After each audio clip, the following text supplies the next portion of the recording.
नमस्कार दोस्तों, Asian news की ये खास पेशकश है जिसमें हम संतुलन का समीकरण, ये हमारे हर बार चूंकि नए साथी आते हैं तो हम बताते हैं कि कंसेप्ट क्या है। दरअसल किसी एक विषय पर हम चाहते हैं कि जो समाज के अलग अलग तबके के लोग हैं वो अपनी राय जाहिर करें और वो क्या सोचते हैं इस पर हम लगातार बातचीत करते हैं। ये बातचीत उस तरह की नहीं है कि जिसमें लोग आपस में भिड़ें। हम ये चाहते हैं कि हर के अपने विचार होते हैं और विचारों की सबको स्वतंत्रता है। कोई उस जो सब्जेक्ट है उसके पक्ष में बोलता है, कोई खिलाफ में बोलता है, कोई बैलेंस बोलता है और हर आदमी की अपनी एक राय होती है। और डेमोक्रेसी में हर आदमी की राय जो है वो महत्वपूर्ण है। अगर हम नेताओं के बयान सुने तो कल मैं अरविंद केजरीवाल जी को सुन रहा था तो वो कह रहे थे कि प्रधानमंत्री विपक्ष का कैसे होना चाहिए। तो वो कह रहे थे कि 140 करोड़ लोग जो हैं इस देश के वो सब प्रधानमंत्री होना चाहिए। अलग अलग तरह के नेता अलग अलग तरह से बात करते हैं। बहुत सारे नेताओं को लेकर हम तरह तरह की बात करते हैं। हमारे हर के पास एक रोल मॉडल होता है। हमको लगता है कि नेता कैसा होना चाहिए। तो हमारे दिमाग में हम बहुमत से कोई ना कोई चुना जाता है, पर हमारे दिमाग में कहीं ना कहीं कोई नेता की छवि होती है, कोई पार्टी की छवि होती है। और हम देखते हैं कि अगर हम अपने 75 साल के इतिहास को देखते हैं तो हमने देखा कि बहुत सारी पार्टियां आई जिनका पूरा देश में राज था, वो कहीं हाशिए में गई। जिनका राज नहीं था वो आई। बहुत सारे नए गठबंधन बने। ये सब हुआ और तमाम आचार संहिता और तमाम नियम कानून के बावजूद बहुत सारे लोग जेल में बैठ के चुनाव जीतते हैं। बहुत सारे लोगों के खिलाफ आपराधिक प्रकरण होते हैं, वो चुनाव जीतते हैं। वो लोग जो 5 साल तक नदारत होते हैं पार्टी के नाम पर, वो भी चुनाव जीत जाते हैं। कई बार हम देखते हैं कि फलाना मजबूरी है, फलाना जरूरी है, इसमें भी लोग चुनाव जीत जाते हैं। तो हम लगातार देखते हैं कि हमारे देश में जो हमारी डेमोक्रेसी है तो हमारे मन में होता है कि हमारा नेता कैसा होना चाहिए। असहमति का पूरा सम्मान है, आप अपनी बात कहें। टीवी का प्रोग्राम है, समय सीमा 1 घंटे की, भला ही हम 1.5-2 घंटे यहाँ बातचीत करेंगे पर हम एडिट करते हैं। तो ऐसी कोई जो भी मैं यहाँ बोल रहा हूँ तो ये जरूरी नहीं मेरी सारी बात टीवी पे जाएगी। उसमें से जितना जरूरी लगेगा उतना ही वो टीवी पे जाएगा, क्योंकि टीवी का एक टाइम फ्रेम है। तो मैं आप सबका एशियन न्यूज की ओर से सुभाष मिश्रा स्वागत करता हूं और इस कार्यक्रम को जो होस्ट करते हैं अभिनीत शुक्ल, उनको यहां आमंत्रित करता हूं वो आए और इस कार्यक्रम को संचालित करें। नमस्कार, आप सभी का स्वागत है एशियन न्यूज की खास पेशकश संतुलन का समीकरण यानी कि बैलेंस इक्वेशन में। आज हमारा प्रदेश चुनाव के मुहाने पर खड़ा हुआ है। अभी विधानसभा चुनाव है, इसके बाद लोकसभा चुनाव है, इसके बाद पंचायती राज के चुनाव है। तो हम देख रहे हैं कि हमारे प्रदेश में लगातार चुनाव होने वाले हैं। तो इस बीच ऐसी चर्चाएं प्रत्याशियों के बारे में हो या मुख्य एजेंडों के बारे में हो, ऐसी चर्चाएं लगातार हमें सुनने को मिल रही हैं हर जगह। तो आज ऐसी सब चर्चाओं में से हमारा जनप्रतिनिधि कैसा हो, इस पर हम बात करने जा रहे हैं और एक संतुलन का समीकरण तलाश करने जा रहे हैं कि हमारे नेता के गुण और दोष दोनों के बारे में हम बात करेंगे और एक बैलेंस इक्वेशन तलाश करेंगे। तो आप सभी का इस कार्यक्रम में स्वागत है। चलिए इस परिचर्चा को शुरू करते हैं। तो सबसे पहला मेरा सवाल गोपाल साहू जी से है। गोपाल जी, हम वोट जो करते हैं किस आधार पर करते हैं या किस आधार पर हमें वोट करना चाहिए? प्रत्याशी के आधार पर, पार्टी को देखकर, घोषणा पत्र के आधार पर, एजेंडों के आधार पर या जाति के आधार पर? जो जनप्रतिनिधि होना चाहिए या जो हम चुनते हैं उनके कई सारे पैमाना होते हैं। मैं बताना चाहूँगा कि जो जैसे मैं व्यक्तिगत तौर पर मैं कैसे चुनना चाहता हूँ। हमारी जनप्रतिनिधि एक सरल स्वभाव और हमारे जो हितों की संरक्षण के लिए तत्पर हो, ये पहले क्राइटेरिया होती है कोई भी आम जनता की या मेरी। उसके बाद दूसरा आता है कि भाई उनकी जो व्यक्तिगत व्यवहार कैसा है उस पर भी काफ़ी डिपेंड करता है। तीसरा जो है कि उस अपने जो समस्याओं को शासन प्रशासन या फिर जो मंच होती है उसमें कैसे रख सकते हैं। मैं बताना चाहूँगा कि मैं एक नियमित कर्मचारी का नेतृत्व करता हूँ और हम अपनी समस्याओं को लेकर अपने जनप्रतिनिधि के पास जाते हैं, लेकिन वो जनप्रतिनिधि ऐसा हमको टाल देता है, उसमें इतनी हिम्मत नहीं होती, उसमें इतना सेवा भाव या फिर इस तरह से आत्मविश्वास नहीं होता कि अपने वो उच्चतर जो नेता है उससे बात कर सके या कोई अधिकारी से बात कर सके। धन्यवाद गोपाल जी। हमारे साथ सतनाम पनाग जी हैं। सतनाम पनाग जी रायपुर नगर निगम से पार्षद हैं और कांग्रेस पार्टी से जुड़े हुए हैं। सतनाम जी, आप राजनीति में हैं, सार्वजनिक जीवन में जुड़े हुए हैं, तो आपको क्या लगता है एक राजनेता का जनता के साथ रिश्ता किस प्रकार का होना चाहिए? देखिए, सबसे पहले तो आपको मैं धन्यवाद देता हूं कि आपने इस अच्छे मुद्दे पे यहाँ पे लोगों के बीच में परिचर्चा करवा रहे हैं जी। देखिए, नेता एक ऐसा व्यक्ति होता है जो लोग इसलिए बनाते हैं उसको कि वो अगर उनके सुख में ना आ पाए तो उनको कभी दुख हो, किसी प्रकार की तकलीफ हो, तो उसमें तत्काल उनके साथ खड़े हो जाए जी। लोगों को इतना समय नहीं रहता है कि लोगों को इतना टाइम नहीं रहता है कि उनके किसी मुद्दों को ले जा के शासन प्रशासन के पास लेके जाना और वहाँ पर उनको बताना और उसको हल भी करवाना जी। सबसे बड़ी बात होती है कि एक जो नेता होता है, जो भी रहे, वो पढ़ा लिखा होना चाहिए, उसको एक्ट का जानकारी होनी चाहिए, टैक्ट के साथ। एक्ट को भी लागू करने के लिए टैक्ट की जरूरत होती है, तो उसको जानकारी होनी चाहिए। नहीं तो आपको क्या रहता है कि ऐसे ऐसे नेता बनते हैं, ऐसे ऐसे जनप्रतिनिधि बनते हैं जिनको किसी प्रकार की जानकारी ही नहीं रहती है कि इस कार्य को किस नियम, किस कायदे कानून से मुझे करवाना है। तो उनको वो अधिकारी ही घुमाते रहते हैं, वो घूमते रहते हैं इधर उधर, उससे आम जनता परेशान होती है। तो इसके लिए सबसे पहले वो जानकार होना चाहिए, समझ वाला होना चाहिए। दूसरा, वो सरल स्वभाव का होना चाहिए कि लोग उसके पास जाने के बाद उनको ऐसा लगे कि अपने किसी भाई, अपने किसी बंधु के पास, अपने बड़े भाई के पास या अपने साथी के पास जा रहे हैं। तो उनको ये लगना चाहिए, उनको एक कॉन्फिडेंस रखना चाहिए कि मैं अगर उस दरवाजे पे अगर मैं जाता हूँ या जाती हूँ तो मुझे उसका हल मिल सके। यही सबसे पहले उनकी सोच रहनी चाहिए।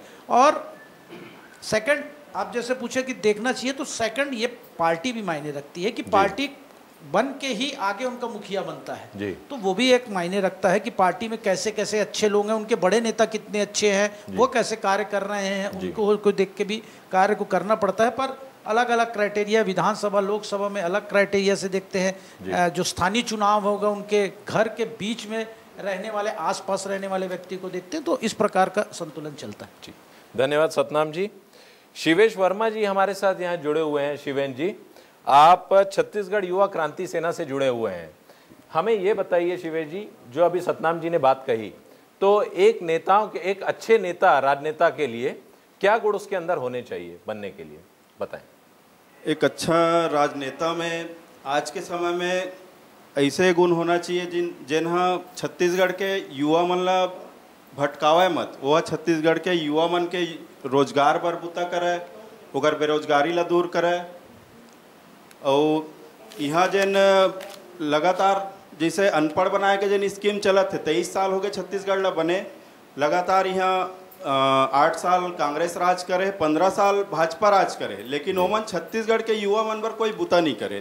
तो नेता ऐसे होना चाहिए जिन यहाँ के बेरोजगारी ला दूर करे, और जिन छत्तीसगढ़ हा शराब के गढ़ बन गए ओला बंद करवा के छत्तीसगढ़ के युवा मन ला रोजगार के दिशा में अग्रसर करे।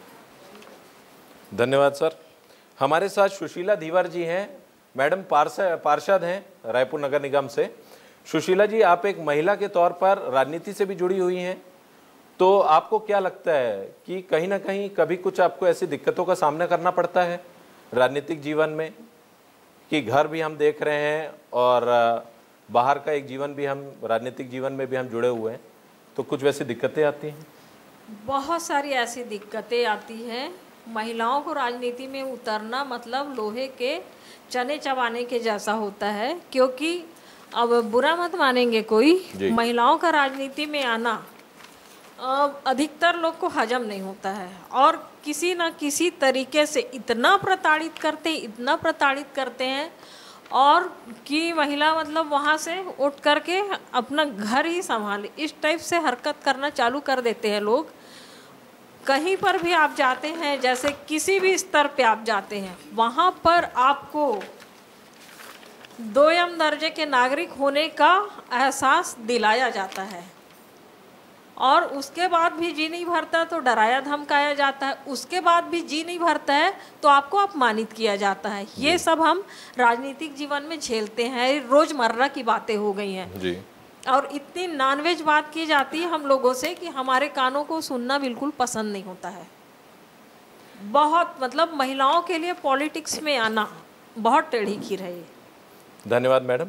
हमारे बीच नीलू ओगरे जी हैं। एक अच्छे राजनेता में क्या गुण होने चाहिए मैडम आपके हिसाब से? हमारे हिसाब से तो ये होना चाहिए कम से कम हमार बात ला सुनाए, हमार जो कहीं चीज़ में एक समस्या लेके जान, चाहे वो तबीयत खराब हो चाहे और कहीं के समस्या लेके जान, है ना। एक गांव एरिया से आता हूँ मैं यहाँ, तो गांव में बहुत सारा होते जिसे हम मनपदी नेता चुने रही थन, तो काकरो तबियत खराब होते तो काकरो और कहीं समस्या रही थे, कोनो ला नौकरी के समस्या रही थे, कोनो ला और बेरोजगारी के समस्या रही थे, तो हमन ला ना सुनने पर भी आदमी मन हाँ जब जीते के बाद हमन ला ऐसे लगते कि सुनना पसंद नहीं करे, और जीतत ला ऐसे बोलते कि बिल्कुल हमन तोर बात ला रखबो, तोर बात ला ये करबोगे। मैं दीदी के बात में सहमत हूँ, काबर की यही तकलीफ से मैं भी गुजरे हूँ दीदी, एक महिला, काबर की मैं रसोईया संघ के प्रदेश अध्यक्ष हूँ, एक महिला के साथ का होते बर्बरता होते वो चीज़ ला मैं फेस करे हाँ। धन्यवाद रवि गढ़पाले जी। अगला सवाल मेरा आपसे है कि हमारे यहाँ वोटिंग का अधिकार जो है 18 साल में है, लेकिन चुनाव लड़ने का अधिकार 25 साल में क्यों जी? या इसका भी उम्र कम होनी चाहिए, आपको ऐसा लगता है? नहीं, इस पे मेरा विचार ये है कि 18 साल और 25 साल की बात बोल रहे हैं। जी। 18 साल का मताधिकार का बात है, और पहले जो मैं आपको बताना चाहूँगा ये 22 से 21 साल पहले हुआ करता था, मताधिकार भी 21 साल हुआ करता था। उसको राजीव गांधी जी ने 18 साल किया है। वो कम क्यों किया? ताकि युवाओं का जो विचार है, युवाओं की जो सहभागिता है वो लोकतंत्र में पूरी तरह से आए, उसके लिए ये किया गया। 25 साल उम्र अगर देखा जाए तो एक आइडियल उम्र माना जा सकता है, क्योंकि हम 18-19 साल तक 12वीं की क्लास पढ़ते हैं, क्योंकि एक हमारी एक जो प्रारंभिक शिक्षा है और कॉलेज की जो एजुकेशन है वो 20-21 साल तक हम पूरा करते हैं। उसके बाद आप सक्रिय राजनीति में जा सकते हैं। अगर पहले ही उम्र को अगर कम कर दिया जाए तो मेरा मानना है कि अभी जो स्थिति है 18 साल का मताधिकार और 25 साल वोटिंग राजनेता के लिए, चुनाव लड़ने के लिए, वो एकदम सही परफेक्ट है। सतनाम पनाग जी, ऐसी क्या चीजें हैं एक पार्षद के तौर पर जो आपको दूसरे राजनेताओं से अलग करती हैं? आपके वार्ड के विकास पे बात करें या दूसरी चीजों को ले लें तो? निश्चित तौर पर मैंने आपको पहले ही बताया कि कोई भी अगर नगर निगम में भी आपको काम करना है या विधानसभा में भी आपको काम कराना, अधिकारियों के बीच में भी आपको जाना है, तो आपको नियम, कायदे, कानून और उसकी जानकारी होनी चाहिए। अगर आप किसी अधिकारी के पास जाते हैं और किसी काम को बोलते हैं तो वो बोलता है कि ये काम ऐसे नहीं हो सकता, तो मुझे ये जानकारी होनी चाहिए कि ये इस एक्ट के तहत ये आपको करना जरूरी है। ये आपको जानकारी होनी चाहिए। कोई भी काम को अगर और कौन से अलग अलग मत के पैसे इस निगम में आते हैं, किस किस मत के अधिकार होता है, यहाँ तक कि मैं आपको जानकारी देना चाहूँगा कि 150 रुपये पर व्यक्ति के नाम से हर वार्ड में 150 रुपये पर व्यक्ति के नाम से मेंटेनेंस के लिए आता है। अच्छा। यही उनको कभी तक पार्षदों को जानकारी नहीं रहती है और वो रोते रहते हैं कि कुछ नहीं हो रहा, कुछ नहीं हो रहा, ये नहीं हो रहा। तो प्रति व्यक्ति जो ये आपका हक है, आप उससे ला के वहाँ मेंटेनेंस कर सकते हैं, ये जानकारी लोगों को दे सकते हैं। तो ऐसे कई प्रकार के मत रहते हैं जिसका उनको जानकारी नहीं रहता। मतलब आपका बोलना है कि हमको अपने कार्यों के साथ साथ हमारे लोगों को भी जागरूक करना जरूरी है। लोगों के साथ साथ पार्षदों को भी सब जागरूक करना जरूरी है। कई ऐसे पार्षद है जिससे मैं आपको बता रहा हूं कि वो उनको जानकारी नहीं रहती कि कौन कौन से मत से आप अपने वार्ड का विकास कर सकते हैं। जी। तो ये सब की जानकारी होनी चाहिए। ये सब की आपको जानकारी जब तक नहीं रहेगी, जब तक आप नगर निगम एक्ट को पढ़ेंगे नहीं। नगर निगम एक्ट में आपको पूरा सब चीज मिल जाएगा कि आपके अधिकार क्या है। उन अधिकारों के तहत आप अधिकारियों से ताकत से बात कर सकते हैं। ये सब चीजों को आपको जानकारी होनी चाहिए। और राज्य शासन के में भी क्या कौन कौन सी योजनाएं जो चल रही हैं उसको भी आप लगातार जब तक नहीं पढ़ेंगे तब तक आपको जानकारी नहीं होगी और आम जनता को उसका लाभ नहीं दिलवा पाएंगे। जी, धन्यवाद। सुशीला धीवर जी, यही सवाल मैं आपसे करना चाहूँगा। सुशीला धीवर जी के तौर पर क्या ऐसी चीज़ें हैं जो आपको बाकी राजनेताओं से अलग करती हैं? आपका जनता से जुड़ाव या आपके कार्यों की बात करें, बताएं। अब कार्यों का तो ऐसा है कि करा ही लेते हैं अपने स्तर तक। तो मतलब अभी आप देख सकते हो कि वार्ड में बम्पर विकास होता है, तो कहीं ना कहीं हम एक्टिव होते हैं तभी काम होता है हमारे वार्ड में। तो काम का तो ठीक है। दूसरा क्वेश्चन क्या किया आपने? मेरा अगला सवाल वही था कि जनता की जो पसंद है वो क्या ऐसे कारण हैं जो बाकी पार्षदों से या बाकी राजनेताओं से आपको अपने वार्ड के विकास में या कुछ ऐसी अलग चीज़ें आपको देखने को मिली हों? मेरे वार्ड में कोई भी जनता चाहे किसी भी स्तर का हो, लोअर से लेके, जैसे सॉरी मैं लोअर नहीं बोलूंगी किसी को भी जी, जैसे छोटे से बच्चे से लेकर के बड़े तक जी, किसी जी, को हिचकिचाहट नहीं होती मेरे जी, पास आने में। वो आसानी से आता है और सर्वसुलभ होती हूँ अपने वार्ड में मैं, इसलिए मैं मतलब आप जो है एकदम इजी एक्सेस है लोगों का आपके दरवाजे पर। हाँ, कोई भी आता है, कोई भी जाता है, किसी। अब हम इस परिचर्चा को वापस आगे बढ़ाते हैं। मेरा अगला सवाल श्री कुमार मेनन जी से है। मेनन जी हमारे MIC सदस्य भी हैं रायपुर नगर निगम से। तो मेनन जी, मेरा अगला सवाल आपसे है कि एक अच्छे शासक और एक अच्छे राजनेता के रूप में हमें कुछ योग्यताओं का भी एक निर्धारण करना चाहिए, क्या लगता है आपको? निश्चित रूप से आज के परिप्रेक्ष्य में जब हम बात करेंगे, चाहे वो नगरीय निकाय का मामला हो, चाहे प्रदेश स्तर का मामला हो, चाहे राष्ट्रीय मामला हो जी, कहीं ना कहीं जो प्रशासकीय रूप से काम संभालते हैं जी, उनके प्रशासन पर नियंत्रण होना चाहिए जी, क्योंकि अधिकारी अपने हिसाब से उनका एक एजेंडा सेट रहता है, वो लोग अपना काम कराते हैं जी, लेकिन राजनेता अपना एक विजन देता है जी, कि मुझे अगर नगर निगम को चलाना है तो रायपुर नगर निगम कैसे मैं चलाऊं, जी, प्रदेश को चलाना है तो जैसे उदाहरण देना चाहूँगा कि भूपेश बघेल जी जी, जी, छत्तीसगढ़ के अंदर में जी, उन्होंने अपनी प्राथमिकता पहले दिन से तय कर दी थी। उन्होंने अपनी प्राथमिकता तय कर दी थी कि मुझे किसानों के लिए वो करना है जो आज तक किसी ने नहीं किया। उन्होंने प्रयास किया कि किसानों को चाहे वो MSP का मामला हो, चाहे वो किसी भी प्रकार के अन्य सुविधाओं का बोनस का मामला हो, जिसको लेकर लगातार आत्महत्याएं और अन्य बातें आती थी किसानों के बारे में। तो जब उनको लगा कि 70 से 80% आबादी किसान की है, जी, जी, उनको अगर मैं मदद करूंगा जी, तो अपने आप छत्तीसगढ़ में समृद्धि आएगी, कहीं ना कहीं ज़्यादा अच्छे से छत्तीसगढ़ के लोग आगे आएंगे जी, तो उनका वैसे ही एक विजन होना चाहिए जी, किसी भी नेता के सामने पास कि वो खुद की सोच से अपने प्रदेश को, अपने शहर को या अपने राष्ट्र को चला सके। ये सबसे बड़ी आवश्यकता है। और आपको क्या लगता है, क्या हमारे राजनेताओं को पढ़ा लिखा होना भी जरूरी है? बहुत जरूरी है पढ़ा लिखा होना, लेकिन कई बार अपवाद ऐसी स्थितियां भी आती है जो कम पढ़े लिखे लोग भी बहुत अच्छा काम कर लेते हैं। अगर उनमें ईमानदारी हो जी, अगर वो वास्तव में लोगों के डाउन टू अर्थ आकर अगर काम कर रहे हैं, लोगों की समस्याओं को वाकई में जानकर पहचान कर रहे हैं, तो पढ़े लिखे होना और ना होना बड़ी बात नहीं है। लेकिन पढ़े लिखे होने से इसलिए ज़्यादा जरूरी होता है, फ़ायदा मिलता है कि कई बार जब अधिकारी जी, आपको दिग्भ्रमित करने का प्रयास करते हैं, अपना तरीका बताते हैं जी, तो अगर पढ़ा लिखा आदमी रहेगा तो अच्छे तरीके से उन चीज़ों को अपने हिसाब से और अपनी जानकारी के हिसाब से उन चीज़ों को समझेगा और उस समझ के आधार पर वो अपना निर्णय लेगा। और अगर अधिकारी गलत बात कुछ करते हैं तो उनकी बात को काट भी सकता है। लेकिन हमने कई ऐसे नेता मंत्री हर स्तर पे देखा है जो मौके आने पर जी, जो उनके अधिकारी बताते हैं, चाहे वो सही बताते हैं चाहे गलत बताते हैं, उन बातों के पीछे वो पूरी व्यवस्था को लगा देते हैं और उससे कभी न कभी संस्थाओं को नुकसान होता है, प्रदेश को नुकसान होता है, राज्य को नुकसान होता है या नगरीय निकायों को नुकसान होता है। धन्यवाद श्री कुमार मेमन जी। मेरा अगला सवाल सौरभ मिश्रा जी से है। सौरभ जी, नोटा का जो प्रयोग हो रहा है आज की तारीख में हमारे यहाँ चुनाव में, आप उसे किस रूप में देखते हैं? नोटा भी एक तरह से ये है क्योंकि आज के समय में क्या है, बहुत सारी विसंगतियां हैं। आज चुनाव जो है अब उस लेवल पे, मतलब ऐसा था कि पहले आज के टाइम पे भी पढ़ना लिखना बहुत ज़रूरी है, जो कि सब जानते हैं, सारे युवाओं में आजकल ये वो है भी और सभी ये चीज़ मानते भी हैं। जैसे मैं एक युवा के तौर पे बोल सकता हूँ कि पढ़ा लिखा होना बहुत ज़रूरी है सबसे पहले तो।